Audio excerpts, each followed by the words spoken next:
जय जगन्नाथ। राति अधरे आज्ञा पाउंजीर ऋणुझुणु शब्द। माँ लक्ष्मी सामताणी लक्ष्मी मंदिर पाखे बसी नीलचक्र को गोटे लय अनेइछंती।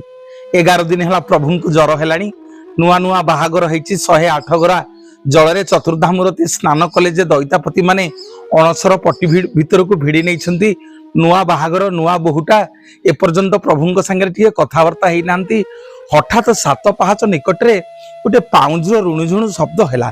माँ बेढ़ाकाली स्मरण कले लक्ष्मी सामताणी जे प्रभुंकर तो निद्रा समय काले प्रभुंकर निद्रा भंग हम कौन सी देवादेवी माने पाउंजी पिंधे ना किए पाउजी पिंधिकी राति अधारे मंदिर भितर प्रवेश करुच्ची। माँ बेढ़ाकाली आसिक देखिले तुलसी माता मंदिर भितर को जाउछंती।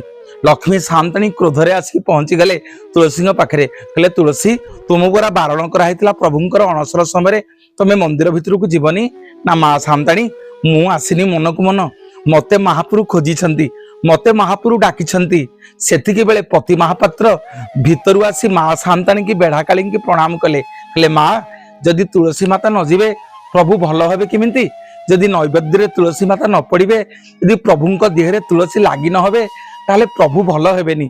तुलसी परा कथा देइथिले प्रभु तेणु तुलसीर मान रक्षा करिया पई प्रभु आज तुलसी की डाकी तुलसी गले प्रभु मोर भल हे भल हेले माँ सामताणी तमे जगन्नाथ को देखिबो नहले देखिबो केमती। लक्ष्मी सामताणी भाव विहलित होई तुलसी माता को छाड़ीदेले।